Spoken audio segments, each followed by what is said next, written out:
राधा एक दिन यमुना किनारे बैठकर स्वयं से प्रश्न कर रही थी। कृष्ण, क्या तुम मुझे भूल गए? क्या तुम कभी दोबारा मुझसे मिलने नहीं आओगे? कृष्ण झूठे हैं। राधा, कृष्ण द्वारका में अपनी सभी रानियों के साथ सुखी जीवन जी रहे हैं। मैं कृष्ण के बारे में और एक शब्द नहीं सुनूंगी। हृदय में पीड़ा लिए राधा वृंदावन की ओर चल पड़ी, पर उन्हें क्या पता था कि वृंदावन में जो घटित होने वाला था वो उनके हृदय को और भी आहत करने वाला था। अरे, ये तो राधा है ना, जो कृष्ण के वियोग में है। राधा कृष्ण का प्रेम तो दिखावा है। अगर सच्चा प्रेम होता तो क्या कृष्ण दूसरा विवाह करते? ये गांव वाले हमारे प्रेम को कभी समझ नहीं सकेंगे। अंतिम समय निकट है। कृष्ण,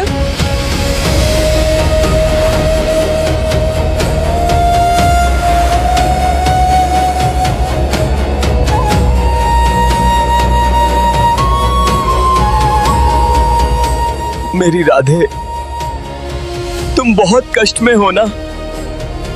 मैं आ रहा हूं। इस संसार को छोड़ने का समय आ चुका है।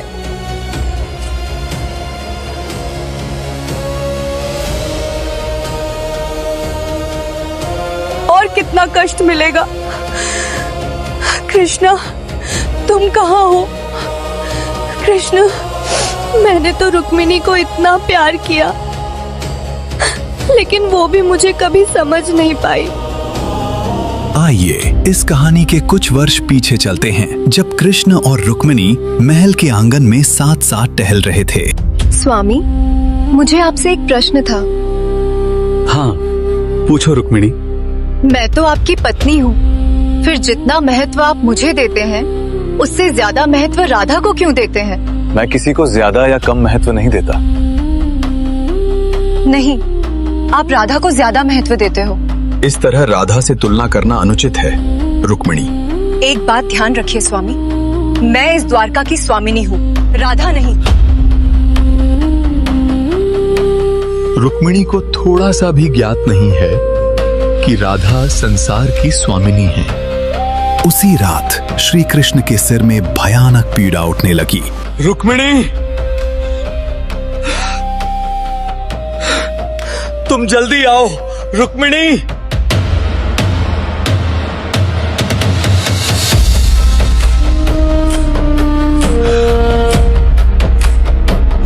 क्या हुआ स्वामी? आपको क्या हो गया? रुक्मिणी, मेरे सिर में बहुत जोर से दर्द कर रहा है।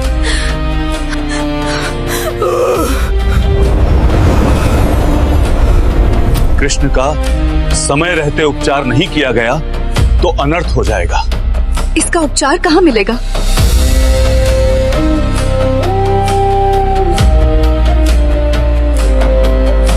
राधा, राधा, कृष्ण को कुछ हो गया है। कृष्ण, कृष्ण, कृष्ण, कृष्ण को क्या हो गया है? ऋषि मुनि, कृष्ण के सिर में अनंत पीड़ा उठ रही है। अगर कृष्ण का समय रहते उपचार नहीं किया गया तो कोई अनहोनी हो जाएगी। इसका समाधान क्या है ऋषि मुनि? अगर कोई व्यक्ति अपने चरणों की धूल कृष्ण के माथे पर लगा दे तो ये दर्द समाप्त हो जाएगा। मैं लगाऊंगी अपने चरणों की धूल। अरे राधे, तुम्हें नरक में भी जगह नहीं मिलेगी अगर कृष्ण को अपने चरणों की धूल लगा दी तो। अगर इससे कृष्ण ठीक होते हैं तो मुझे नरक भी स्वीकार है।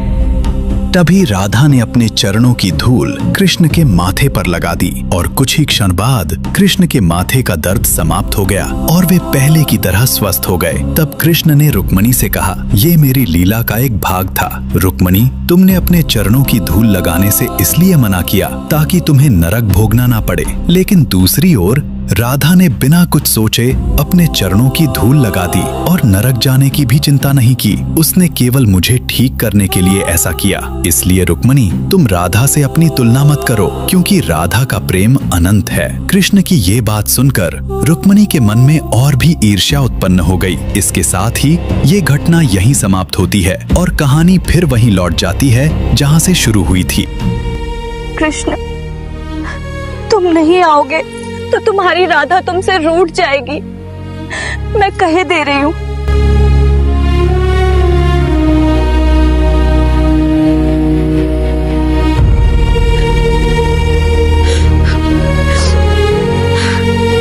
कृष्ण, तुम आ गए।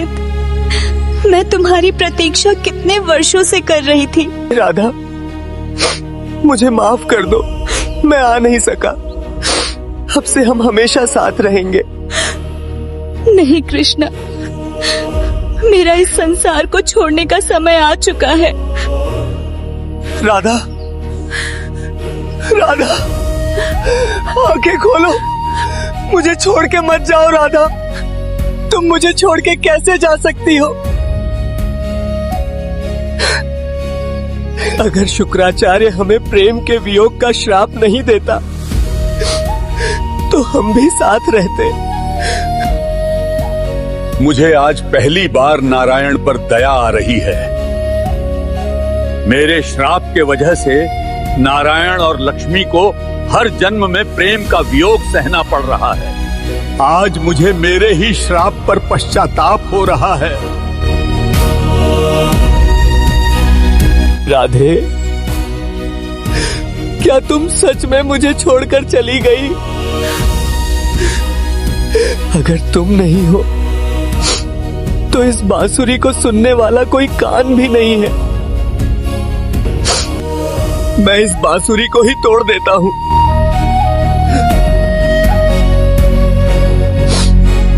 राधा, तुम मेरे साथ नहीं हो तो मुझे भी इस संसार को त्यागना होगा।